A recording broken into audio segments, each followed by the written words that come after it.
Hi friends, we're back with Charlotte's Web by E.B. White.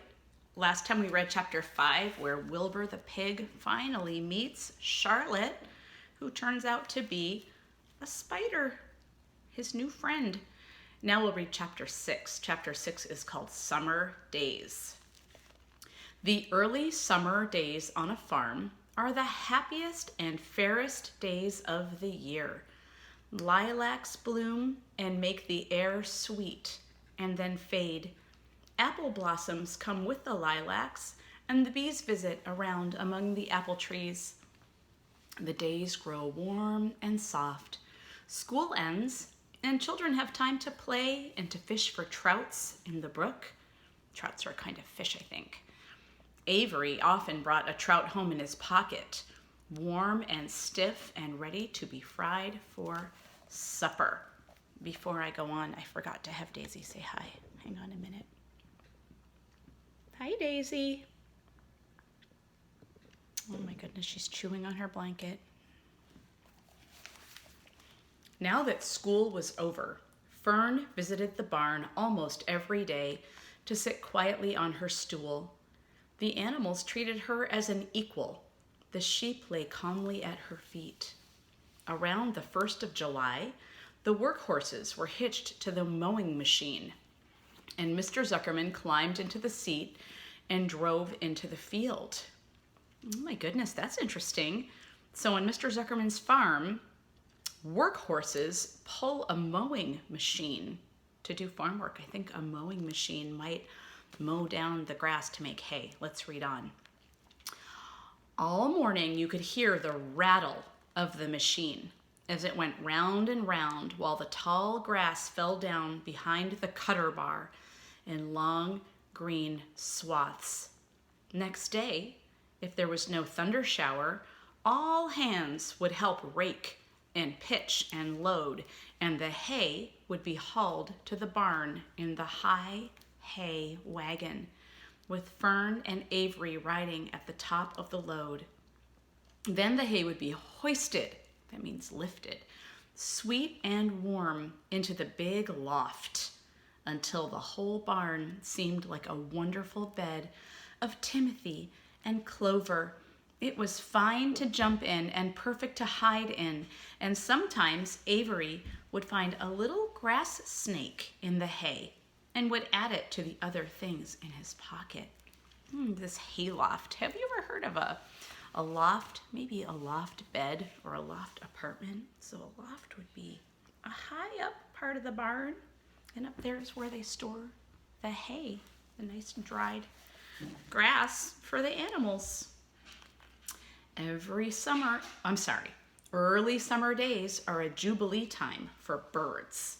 In the fields, around the house, in the barn, in the woods, in the swamp, everywhere, love and songs and nests and eggs. From the edge of the woods, the white-throated sparrow, which must come all the way from Boston, calls, "Oh, Peabody, Peabody, Peabody."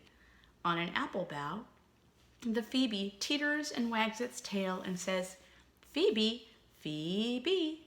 The song sparrow, who knows how brief and lovely life is, says, "Sweet, sweet, sweet interlude, sweet, sweet, sweet interlude." If you enter the barn, the swallows swoop down from their nests and scold. "Cheeky, cheeky," they say. My goodness, there's so many different kinds of birds all around the farm. In early summer, there are plenty of things for a child to eat and drink and suck and chew. Dandelion stems are full of milk.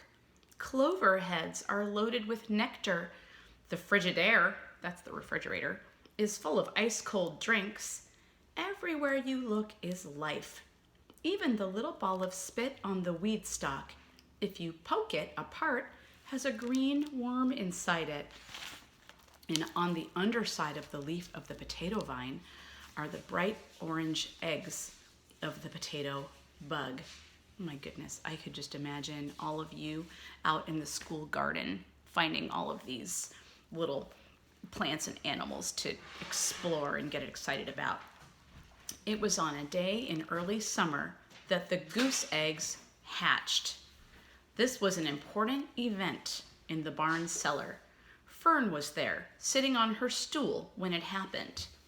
Except for the goose herself, Charlotte was the first to know that the goslings had at last arrived. The goose knew a day in advance, that means a day before, that they were coming. She could hear their weak voices calling from inside the egg. She knew that they were in a desperately cramped position inside the shell and were most anxious to break through and get out. So she sat quite still and talked less than usual. When the first gosling poked its gray-green head through the goose's feathers and looked around, Charlotte spied it and made the announcement. "I am sure," she said, "that every one of us here will be gratified to learn that after 4 weeks of unremitting effort and patience on the part of our friend the goose, she now has something to show for it. The goslings have arrived. May I offer my sincere congratulations?" "Thank you, thank you, thank you," said the goose, nodding and bowing shamelessly. "Thank you," said the gander. "Congratulations!" shouted Wilbur. "How many goslings are there? I can only see 1. "There are 7, said the goose. "Fine," said Charlotte. 7 is a lucky number. "Luck had nothing to do with this," said the goose. "It was good management and hard work." At this point, Templeton showed his nose from his hiding place under Wilbur's trough. He glanced at Fern, then crept cautiously toward the goose, keeping close to the wall. Everyone watched him, for he was not well liked, not trusted. "Look," he began in his sharp voice, "you say you have 7 goslings. There were 8 eggs. What happened to the other egg? Why didn't it hatch?" "It's a dud, I guess," said the goose. "What are you going to do with it?" continued Templeton, his little round beady eyes fixed on the goose. "You can have it," replied the goose. "Roll it away and add it to that nasty collection of yours." Templeton had a habit of picking up unusual objects around the farm and storing them in his home. He saved everything. Certainly, said the gander. "You may have the egg, but I'll tell you one thing, Templeton. If I ever catch you poking your ugly nose around our goslings, I'll give you the worst pounding a rat ever took." And the gander opened his strong wings and beat the air with them to show his power. He was strong and brave, but the truth is, both the goose and the gander were worried about Templeton, and with good reason. The rat had no morals, no conscience, no scruples, no consideration, no decency, no milk of rodent kindness, no compunctions, no higher feeling, no friendliness, no anything. He would kill a gosling if he could get away with it.